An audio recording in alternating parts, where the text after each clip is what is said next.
When it comes to investing, we'd all love to have the skills of a stock market beast like my homeboy Warren Buffett, or my personal favorite, the man sensei Peter Lynch. We'd all love to be early to great companies like my man Shaq, who invested in Google in its earliest days and made an absolute fortune. Shaquille O'Neal throws one down over the head of Michael Jordan. But the fact is, you are here in no man's land. Can somebody help a brother out land? I don't know what the any of this means land. But that's okay, you got to start somewhere, so it might as well be here with me. So let me start by saying there is a lot to investing depending on how deep you want to go with it. But if you try to dissect the game into its many pieces, it will become overwhelming. There is so much content out there, you will drown in information on how to trade bonds, stocks, forex, crypto, blah, blah, blah, blah, blah, blah, blah. When the truth is, you don't really need to know a whole lot to start out. You just need to know a few key basics to get your foot in the door.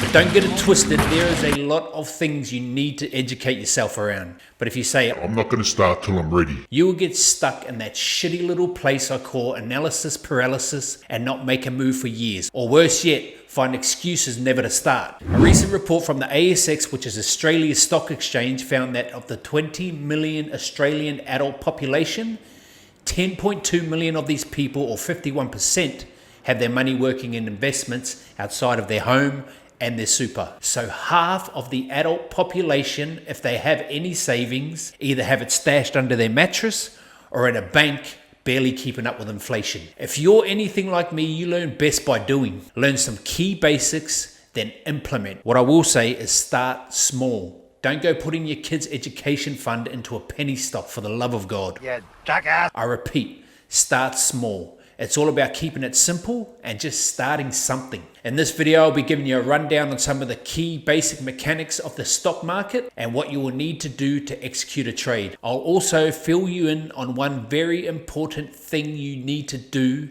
before dropping a single freaking cent into the stock market. So what is investing? Put simply, investing is where you will place your hard-earned cashola into something with the hope that it will gain in value and you will pull out more in return at a later date. The general idea being put your money to work. Now you can invest in many things: property, startups, precious metals, cryptocurrency, etc., etc. But for today, we'll be focusing on the stock market. So how does this work? Well, you have private companies and you have public companies. When a private business or company gets big enough, one way to raise money and scale that business is to list on the stock exchange. The company will then divide itself into many pieces called shares or stocks, available for us, the public, to buy. For example, let's say I have a company called Corey's Cornbread, and I love cornbread. you gonna eat your cornbread. I receive a valuation of $1 million for my company and decide to issue 1 million shares on the stock exchange. That means each share will be worth $1 each. You then come along and buy $1,000 worth of my company. You now own 1,000 shares of that company. Yeah, that's great, Corey, but how exactly does my $1,000 turn into $2,000? Well, let's say Corey's Cornbread gets some good news. Maybe they manage to turn some considerable profit. Basically perform well as a business. This will create buying pressure on the stock, which will then make the stock price go up. But remember, it can also go the other way. Basically at this stage, all you need to know is that companies list on the stock exchange and we can buy pieces of them. Okay, so where are these exchanges you speak of? Well, to invest in the Australian economy, you'll be looking at companies on the Australian Stock Exchange, otherwise known as the ASX. To gain exposure to companies based in the US, they will generally be listed on the New York Stock Exchange, or the NYSE, or the National Association of Security Dealers Automated Quotations, also known as the NASDAQ. There are plenty of other exchanges around the world, but remember, we are just trying to keep it simple. So how do we purchase the pieces of these companies? Well, to do that, you need a stockbroker. Before our current system, you would have to ring your broker and inform them of your trade. That firm would have a person in what was called the trading pit, yelling and screaming out your orders like a madman. People who are loud and aggressive were chosen for these roles. My wife would have been perfect for this role. Very loud, very... Wash the fucking dishes and shut the fuck up! Thankfully, we don't have to do this. We now have apps for everything. Some of the most popular ones in Australia are Self-Wealth and Stake. You'll probably find your bank also offers stock brokerage. To open an account, generally you will need your identification documents, a bank account to deposit and withdraw from, And you'll be asked what sort of account you'll be opening: individual, joint, kids, company, or trust. Generally speaking, most of us will open an individual account, but evaluate your personal situation and seek financial advice if necessary, as this is definitely not what I provide. Also, if you are investing for your kids, this is brilliant, but be sure to speak to your accountant before opening an account in your kid's name. The income tax and rules around minors is tricky. The options, pros and cons around each can be complex. This is something I will look to cover in a video definitely in the future. Once you have sorted the logistics, you'll be given a holder identification number, a HIN, issued by the ASX. When you become a client of a broker, this number will connect your account to your investments. Each account you open, you'll be given a different HIN.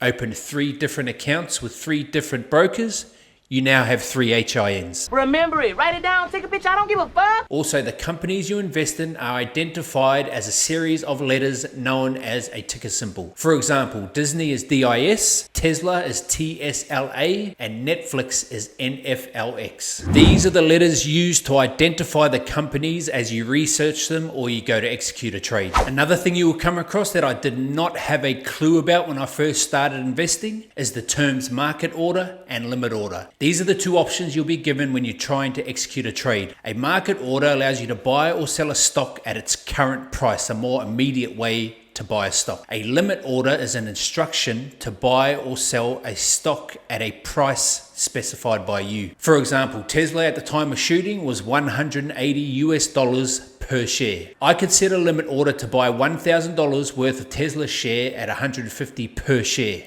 If the price drops to that $150, the trade will execute. If it doesn't, it will just fizzle out. Personally, if I like a company and continue to add to that position, I'll just execute a market order. But do your homework and do what best suits you. Now that I've given you the basic gist of how this machine works, as I said at the beginning of this video, there is one very important thing you must determine before you drop a single freaking cent into the market. And that's determine whether you are a passive investor or an active investor. Passive investing, as the name suggests, is a set and forget style of investing. Put your money in and just kick back, sipping pina coladas, maybe do some gardening or build a deck. You built a deck? When? Today. Today? I took a nap. You built the whole deck? The idea being whether the market goes up, down, or sideways, you just let it do its thing, and historically your investment will compound and add value over time. The investment vehicles commonly used for this style of investing are exchange traded funds, or ETFs. Following the theme of keeping it simple, ETFs are simply a basket of several companies described as an index. You buy one share of an ETF, you now own a small piece of every company inside of that basket. For example, there is an ETF that tracks the top 200 companies by market cap in Australia. Its top 5 include names like BHP and some of our big banks, ANZ, NAB, Commonwealth Bank. This type of investing is diversified by default, spreading the risk and reward among many companies. If BHP lags, ANZ, NAB and others among the ASX 200 may pick up the slack, and vice versa. This very principle is what makes it a passive investment, and over the past 20 years the ASX 200 has returned an average of over 8% per annum. Lower risk with obviously lower reward. Then we have active investing, where you may choose to invest in individual stocks, individual companies. These are not passive investments.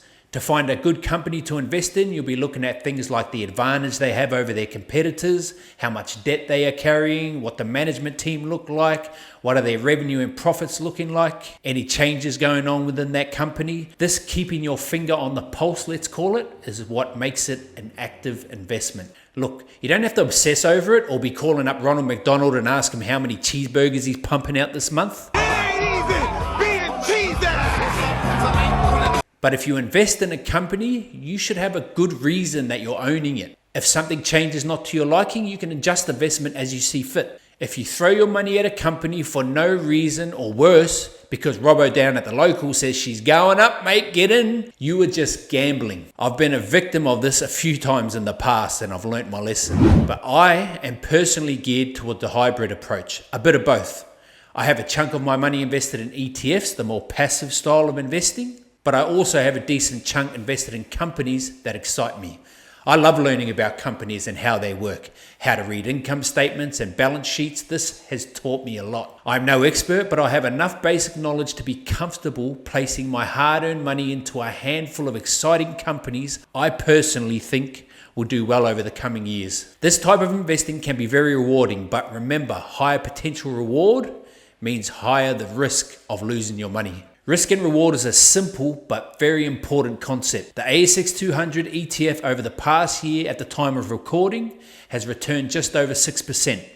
An AI stock I've invested in has returned over 100% in those same 12 months, but has come with some violent moves up and down. You need to have the conviction and the mindset to ride out this sort of volatility. Definitely not for the faint-hearted. Active investing and what is required to do so really deserves its own video, and that's something I'll definitely do in the future. See, anyone out there telling you should invest this much here or this much here is quite frankly full of shit. The way Warren Buffett or your friendly neighborhood dentist invest will be totally different to how you'll invest. There is no one size fits all. Mold your portfolio to represent the amount of time, effort, and money you are able to devote to it. There is nothing wrong with having only passive investments if you have no time or interest in learning about individual companies. I do, however, firmly believe that you need to have your money working in some way. As I've stated many times in the past, I'm a true believer in the fact that for most of us,